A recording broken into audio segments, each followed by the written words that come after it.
อ๋อค่ะเมื่อส่งไว้ก็เขาทั้งเซ็งในค่ะเนาะอันนี้ก็มาพบญากันแทงในค่ะเนาะ SKL วิดีโอในค่ะเนาะอ๋อค่ะอันนี้ก็มันในก็เขาที่มีอันนี้ที่เป็นASUS ในค่ะเนาะ Gen Phone 3ในค่ะเนาะ5.5ในค่ะเนาะตัวในสเปคใครแห้งไว้ในค่ะเนาะอันนี้เขาค่ะก็มาตั้งเป็นลิกอังกฤษก่อนดีกว่าในค่ะเนาะย้อนเปว่า มันก็ตีอยู่เมืองเฮาในครับเนาะเมืองมานตีอำมอลิกไทยในครับเนาะพวกเป็นลิกอังกฤษได้ก็ตีเจอกันอยู่กูตีในครับเนาะอ๋อค่ะกำพองมอลิกไทยในก็ตั้งเป็นลิกไทยก็ไล่ในครับเนาะอันในข้าวก็ตีเลือกเป็นอ่าลิกอังกฤษก่อนในครับเนาะอ๋อค่ะเดี๋ยวก็เอาเป็นอืม US อันนี้ครับเอาเป็นลิกอังกฤษอันในเดลีนี่ครับเนาะแล้วก็หลักขึ้นมาไว้ตั้งเลยนี่ครับเนาะอ๋อค่ะอันนี้ก็จะเป็นลิกอังกฤษนี่ครับเนาะเฮาค่ะก็มาจำเสยลิกใต้กันด้วยนี่ครับเนาะเฮาค่ะมันเจออะไรลิกใต้เจออะไรอันว่านั้นเฮาค่ะกว่าโหลดกีย์บอร์ดมาเสปอจำด้วยก็ฮู้นี่ครับเนาะเพราะว่ามันไล่เนี่ยมันก็ดีปอไล่เรียนไล่กำเหลวแต้มไล่นี่ครับเนาะสังเกตว่ามัน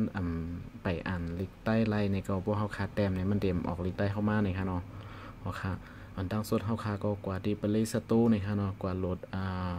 แชร์ดีกีย์บอร์ดอันนั้นก็ปังลงกีย์บอร์ดในก็ไล่นี่ครับเนาะอันนี้ก็ is y นี่ครับเนาะแชร์ดีกีย์บอร์ดนี่ครับเนาะอันนี้ค่ะนะเพราะว่าจังไหนในหันกำซื้อนี่ครับเนาะหมอกก่อนในนั่นค่ะนะโปรจังไหนในอะไรว่าฟงอันนี้มันที่อ่านเลยลิกใต้นี่ครับเนาะโลกว่าลงอีกสังเย้านี่ครับเนาะโหลดกีย์บอร์ดมันมากก็เจออะไรนี่ครับเนาะลิกใต้เฮานี่ครับเนาะอ๋อค่ะอันนี้ก็โหลดมาเยาตัวลิงามนี่ครับเนาะอ๋อค่ะส่วนเฮาคาโหลดมานี่ครับเฮาคาก็เข้าตีเลขเข้ากับตั้งดีเนอะการตั้งมันก่อนนี่ครับเนาะเขาค่ะก็เข้ากับในการตั้งดีในค่ะนะแล้วก็ที่มีว่า language and input ในค่ะเนาะที่ในค่ะนะเขาค่ะก็เปิดคีย์บอร์ดในค่ะเนาะแล้วก็มันจะมีดีในค่ะเนาะเป็นvirtual keyboard ในค่ะเนาะที่ในค่ะเขาค่ะเข้ามาที่ในเสียเอาที่มีว่า manage keyboard ในค่ะเนาะเขามาเข้ามาที่ในค่ะเนาะแล้วก็มาเปิดบันดีในค่ะเนาะปุ่มเปิดในพี่น้องเขาดีกว่าหาแต้มในเดมมีคีย์บอร์ดได้เขาขึ้นมาหาบันในค่ะเนาะเขาก็มาเปิดดีในนะคะโอเคนะคะเนาะให้มันสอมไว้จังไหนนะคะนะ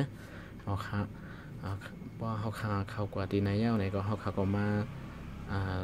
เขากว่าดีแอปมันในแทงกัมหนึ่งนะคะเนาะเขาคำมาดังหรือสุดๆนะคะนะ Slack Input Language นะคะเนาะเดี๋ยวมีอังกฤษสีไทยก้อยนะคะเนาะเขาก็ดีได้มาเปิดอ่านลิกใต้เขาจะได้นะคะเนาะมาเรียวลิกใต้เขาจะได้ลิกมันจะได้เด่มเหตุการณ์สีอันนะคะเนาะเขาค่ะอันในเขาค่ะที่เลยมาปิกตั้งเหนือในนะคะเนาะuse system language ที่อันในเขาค่ะมาปิกที่ในนะคะเพราะเขาค่ะมาปิกอันตั้งเหนือเป็นออโต้ไว้นั่นนะคะเนาะตั้งใต้ในก็ที่เหตุการณ์นะครับมาเปิดลิกใต้นะครับเปิดลิกมันเปิดลิกใต้เมาส์นะคะเนาะเขาค่ะก็มาเปิดปั่นมดตั้งเสียงนะครับได้คำตีในก็ไล่นะคะเนาะสังเกตว่าใครเอานะคะนะอ๋อค่ะอันนี้ก็เขาค่ะก็มาแต้มจามตัวนะคะเนาะเข้ากว่าดีใน YouTube นะคะเนาะอันนั้นก็เข้ากว่าดีในดีไรก็ไล่นะคะเนาะว่าไลน์ว่า Facebook นะคะเนาะมันจึงดีในเขาค่ะหาใจตื่นหลีนะคะเนาะอันนี้ก็เล็กได้เขาค่ะอ่านไรกูโตแต้มไรกูโตเย้านะคะเนาะเอาค่ะดีในสังเกตว่าพี่น้องเขาอ่านลิกมันสำเร็จซึ่งเฮลานะคะเนาะอ๋อค่ะอันในกีย์บอร์ดลิกมันตีปามันในตัวเครื่องนะคะเนาะเขาที่ก็โหลดมาจามด้วยปันนะคะเนาะจะดีนะคะเนาะเขาค่ะก็โหลดกีย์บอร์ดมันมาจามด้วยนะคะเนาะเขาค่ะก็เข้ากว่าดีว่าเมียนมากีย์บอร์ดนะคะเนาะพวกใครเต็มลิกมันสำเร็จซึ่งเฮนะคะเนาะอันนี้ก็เขาก็ได้โหลดเมียนมากีย์บอร์ดอันนี้นะคะนะ install นะคะเนาะ accept อ๋อครับอันนี้ก็เขาค่ะก็โหลดคีย์บอร์ดเมียนมาคีย์บอร์ดนี่ครับเนาะออกมาแล้วนี่ครับเนาะอันนี้ก็เขาค่ะก็ดีเลยกว่าตั้งแทงกำหนึ่งนี่ครับเนาะอันนี้ก็มันซึ่งที่ในเขาค่ะก็เข้ากว่าที่แอปในนี่ครับเนาะที่แอป ดีแอปเมียนมากีบอกนะครับเนาะเข้ากับดีในมันก็ดีมีว่า input language ในเหมือนกันนะครับเนาะที่ตั้งเสียงตั้งเหนือในนี่ครับนะเขาคาก็เอาเมียนมาโซจียก็ดีมีอีสังละลายอยู่นะครับเนาะเปิดส่วนไหนก็ไล่นะครับเนาะเปิดหมดนะครับยก็เข้ากว่าเนื้อการตั้งมันนะครับเนาะการตั้งเข้ากว่าที่เข้ากว่าลายมาไกลนั่นก้วยหนังเก่านะครับเนาะดีมีว่าlanguage and input นะครับเนาะดีเว้นแคปหางเอาเป็นรูป A ไว้นะครับเนาะเขาก็เข้ามาดีว่าจัวคีย์บอร์ดนะครับนะแล้วก็manage keyboard นะครับเนาะดีนะครับแล้วก็เขาก็มาเปิดบันเมียนมาคีย์บอร์ดนะครับย่ำไปเลยเปิดนะครับเขามาเปิดบันที่ไหนนะครับแล้วก็โอเคนะครับเนาะเปิดให้มันสอบไว้จังไหนนะครับเนาะแล้วก็เขาก็กว่าเต็มตัวนะครับจ่องลิกมันป้อไรเต็มไรนะครับเนาะอันนี้ก็เขามาเข้ากับที่ไหนนะครับเขาก็ลากตั้งเนื้อในลงมานะครับมันจะมีคีย์บอร์ดเล็กๆตั้งเนื้อนะครับลากลงมาจังไหนนะครับเนาะแล้วก็เข้ากว่าที่ไหนนะครับแล้วก็มันจึงว่าเขาติดเต็มลิกมันนะครับนะเมื่อกี้นั้นเมียนมาคีย์บอร์ดในมันจะมีอันไหนครับเนาะเมียนมาโซจีนะครับนะพวกเป็นเมียนมาอันไหนได้มันประมาณในมันจะเป็นประมาณยูนิโคดนะครับมันจะเป็นลิกยูนิโคดของมันนะครับนะมันก็จะเหมือนลิกใต้เท่านั้นครับเนาะมันก็จะมีโซจีใต้แล้วก็จะมีโซจีมันนะครับว่าพี่น้องเขาด้วยใน Facebook ในกำนำได้ที่เป็นโซจีมานนะครับเนาะยันเบอร์นั้นขาเขาก่อนโหลดมาเป็นเมียนมาคีย์บอร์ดอันไหนที่เป็นคีย์บอร์ดโซจีมานนะครับเอาขาก็มาจำด้วยนะครับเนาะอันเป็นลิกมันอยู่ในโคดในเพราะว่าลิกใต้เท่าไรเนี่ยมันก็ได้ไล่เหมือนกันนะครับเนาะเอาขาก็ไล่กว่าไล่มานะครับอันนี้ก็เอาขาก็เลื่อนตรงไหนนะครับเนาะอันนี้จะเป็นคีย์บอร์ดโซจีในขนาดโซจีมาในขนาดมันจะเข้าคาเต็มใจสายเมาส์ในขนาดซ่าซ้ายในขนาดมันจะเปลี่ยนจังไหนไว้ในขนาดมันจะเต็มใจสายเมาส์ในขนาดนะลิกมาในมันจะปีในขนาดมันจะเป็นห่างให้ไว้จังไหนในขนาดที่อ่านปองกันในขนาดมันจะเป็นนึกตัวเครื่องเข้าคาลงลิกใต้กว่านั้นมันจะเป็นลิกมันยูนิโคดในขนาดยก็อันไหนที่เป็นลิกเขาที่เอาลิกมันโซจีแต้มไว้นะครับเฮ็ดจังหือเลยให้มันอ่านได้ตั้งลิกมันโซจีและลิกใต้อยู่ในโคดเท่าคันนั่นนะครับเนาะลิกใต้อยู่ในโคดเท่าคันนั่นมันหนังขาวลงกว่าเย้าตัวลิงามนะครับสังเกตว่าเฮาคาใครขึ้นอ่านลิกมันนะครับเนาะโซจีนะครับอันนี้ก็เฮาคาก็กว่าโหลดไอฟอนมากก็ไล่นะครับเนาะโหลดไอฟอนนะครับอันนั้นก็เมียนมาฟอนนะครับนะ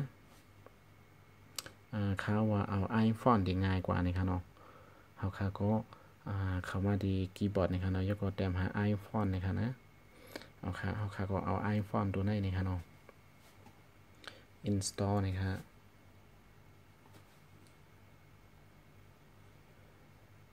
ที่ไหนมี Wi-Fi แห้งๆ S1 นะครับเนาะบ่ Wi-Fi เทิงนี่ก็ติดเทิงนะครับนะอันนี้ก็เขาก็เปิด iPhone นะครับเนาะปวดหลุดยาวมากนี่ก็เขาก็เปิด iPhone ขึ้นมานะครับนะเอาค่ะมันดิขึ้นมาจังไหนนี่ครับเนาะเขาก็กว่าหาดีว่าไฟล์นี่ครับเนาะดีในครับนะหาลิกมานี่ครับเนาะไฟล์ find นี่ฮะเขาก็ดีไฟล์นี่ครับเนาะแล้วก็เขาก็ดีว่า font all นี่ครับแล้วก็ font all ดีในดังเหนือสุดๆนะเขาก็มาหาว่าเมียนมาในค่ะเนาะตั้งเหนือในแท็บตั้งเหนือในขณะนี้มันดิมีว่าเมียนมาในป้าอยู่ในค่ะเนาะเขาก็ดีเมียนมาดีในค่ะนะมันดิมีเมียนมาลายโตในค่ะเนาะดิมีเมียนมา3นะครับดิเป็นเมียซีตีในค่ะเนาะแล้วก็ดิมีบดาวในค่ะเนาะดิมีว่าบราบายในค่ะเนาะแล้วก็ดิมีหลายอันในค่ะเนาะอ๋อค่ะอันเป็นลิกมันโซจีในที่เป็นโซจีวันดังเตอร์ในนี่ค่ะเนาะโซจีวันดังเตอร์ในสุดๆนะครับเขาก็เด็กโซจีวันในค่ะนะแล้วก็ที่มีดังเตอร์ในว่าเซตในค่ะเนาะเซตในเขาค่ะอันใน fast use ในค่ะเนาะผมคิดว่าเขาค่ะที่เจอเป็นปอกอันดังสุดในมันได้ให้เขาค่ะมันได้สอนการเจอในค่ะเนาะเขาค่ะก็ skip ในข้ามกว่าไรนะคะแล้วก็ที่มีว่าsetting font นะคะเขาค่ะก็เด็กโอเคนะคะเนาะมันก็ติดตั้งฟอนต์โซจีวันนะครับเนาะแล้วก็ติดตั้งเย้าตัวหลีงามนี่ครับสังเกตว่าติงเย้าตัวหลีงามเนี่ยมันก็ดีเข้ามาที่ว่าฟอนต์สไตล์นะครับเนาะให้เฮาครับแหลกลายนะครับนะสังเกตว่าพี่น้องเขาอำหันในก็เข้ากว่าดีเนอร์การตั้งก็ไล่นะครับเนาะเข้ากว่าดีเนอร์เซตติ้งดีในนะครับมันได้มีอยู่นะครับเนาะเข้ากว่าดีเนอร์เซตติ้งดีในนะครับแล้วก็ได้มีว่า display เนี่ยครับเนาะเข้ามาที่ว่า display เนี่ยครับมันจะมีฟอนต์สไตล์อยู่ในนี้นะครับเนาะdisplay นี่ครับแล้วก็มาที่ว่าฟอนต์สไตล์นี่ครับเนาะอันนี้ครับมันจะมีโซจีวันในขึ้นมาที่ในนี่ครับเนาะโซจีวันในจะเป็นโซจีมันนะครับปึ๊บเขาขาก็เลือกเป็นโซจีวันไว้นะครับเนาะมาเลี้ยวนะครับเขาขาก็กวาดแต้มด้วยลิกมันเดียนเขาขาเสริมมือใกล้นั่นนะครับเนาะจงปลาไล่นะครับเนาะเขาก็ดี YouTube นะครับเนาะเขาขาแต้มใส่สายเมาส์เหมือนเก่านะครับใจสายเมาส์เนี่ยอ่านไล่ซื่อๆนะครับเนาะห่างมีตรงไข่ปลาจึงมือใกล้แล้วนะครับเนาะเอาค่ะ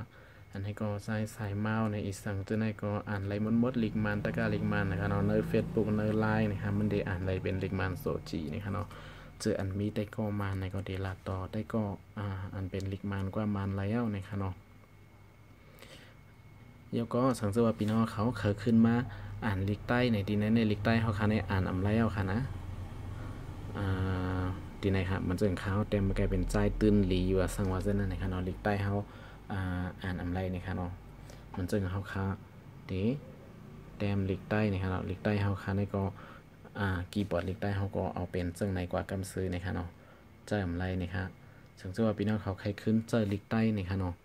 ทำดีให้ซึ่งลาเนี่ยนั่นค่ะนะลายกับลายมากนะครับเนาะอำหยาบนะครับเนาะโอเคอันนี้ก็พี่น้องเขาก็เข้ากว่าตีsetting นะครับเนาะเหมือนเก่านะครับแล้วก็มาดี display นะครับเนาะแล้วก็มาดีfont style นะครับเนาะแล้วก็พี่น้องเขาก็เอา default font นะครับ default font นี่ก็จะเป็นfont ที่อันเป็นผังมาในเครื่องมันนั่นขนาดเนาะพอเขาขาดเลือกอันไหนนี่ก็มันก็เด็กขึ้นกว่าเป็นฟอนต์อันเก่าอันดีอันเป็นใส่มาอันปลาลิกได้เข้ามานั่นกำซื้อนี่ครับสังเกตว่าแค่ขึ้นลิกมันนี่ก็พอพี่น้องเขาก็มาเลือกโซจีวันนะครับอันหยาบสังนะครับเนาะลายมาลายดีแน่ๆก็นี่ครับเพราะว่าเขาขาใส่เย้าๆนะครับเขาก็ลาย2อันในกว่ามาก็เด็กอ่านลิกได้ยูนิโคดเยอะกว่าที่อ่านลิกมันโซจีไลนี่ครับเนาะอ๋อค่ะอันในเขาขาก็เข้ากว่าตัวลิกได้เขาขาขึ้นนะครับเนาะอ๋อค่ะมันจะเขาขาเข้าที่ไหนนี่ครับเนาะอันนี้ค่ะตีเข้ามาเหมือนเก่านี่ครับเนาะใจตื้นหลีไหนนั่นอ่านไรเต็มนี่ครับเนาะอันนี้ค่ะใจตื้นหลีในลิกใต้เขาขาอ่านไรมดนะครับแล้วก็ใส่สายเมาส์ในก็อ่านอ่ำไรเหมือนเก่านี่ครับเนาะอ๋อค่ะอันนี้ก็มาได้ฝากถึงพี่น้องเขาในครับเนาะเป็นเจนโฟน3ในครับเนาะ 5.5 นะครับเนาะตัวนี้แข็งแข็งนะครับมีแรม4 จิกนะครับ4กิกนะครับเนาะแล้วก็ตัวเก็บstorage นะครับเนาะตาเก็บข้อมูลในเครื่องในตัวเครื่องมันในเดี๋ยวมีเป็น64นะครับเนาะในการเดี๋ยวมี64 จิกนะครับเนาะเครื่องในก็เดลิเซอร์อยู่นะครับเนาะแล้วก็เดี๋ยวมีhardware info นะครับเนาะแรมมี4กิกนะครับเนาะ CPU 2 GHz นะครับอันนี้ก็เหมือนในก็ลองเป็นอันไหนนะครับจำเนี่ยพี่น้องเขาในคานอมาส่งโกโก้กูโก้ในคานอสังเกตว่าตัววิดีโอของเขาในจืนเสาในนั่นค่ะนะพี่น้องเขาเข้ากว่าโดยเป็น Full HD ไลน์ในคานอเหมือนซึ่งนังเข้ากว่าดีในคานอพี่น้องเขาก็ SAI ซ้ายในคานอแล้วก็ SKL วิดีโอในคานอมันซึ่งพี่น้องเขาเข้ามาดีในคานอเข้ากว่าด้วยนะครับสังเกตว่าพี่น้องเขาตัววิดีโอจืนซ้ายในมันเดโมอีทในพี่น้องเขาก็เต็กดี3 เมตรตั้งเหนือในค่ะนะมันเดมีให้เขาขาเลือกว่าเอาคุณภาพกว่าดีก็หือในค่ะเนาะเขาขาก็มาเลือกดีคุณภาพดีในค่ะเนาะเมื่อเหลียวมันมีอยู่360พิกเซลก้อยในค่ะเนาะ360พิกเซลนะครับพี่น้องเขาใครด้วย Full HD เนี่ยก็เลือกเป็น720ในค่ะเนาะวิดีโอเดจึนเสือขึ้นมาในค่ะเนาะเดโมในค่ะเนาะอ๋อค่ะตัวลิกมันก็เดอะไรหันลีในค่ะเนาะแล้วก็อย่าลืมติดตาม subscribe ที่อันแรงๆที่ตายในปันในค่ะเนาะอันนั้นก็กดไลค์กดแชร์อีกนึงในก็ยินจมอย่างน้ำในค่ะเนาะมาส่งกูโก้ค่ะมาส่งค่ะ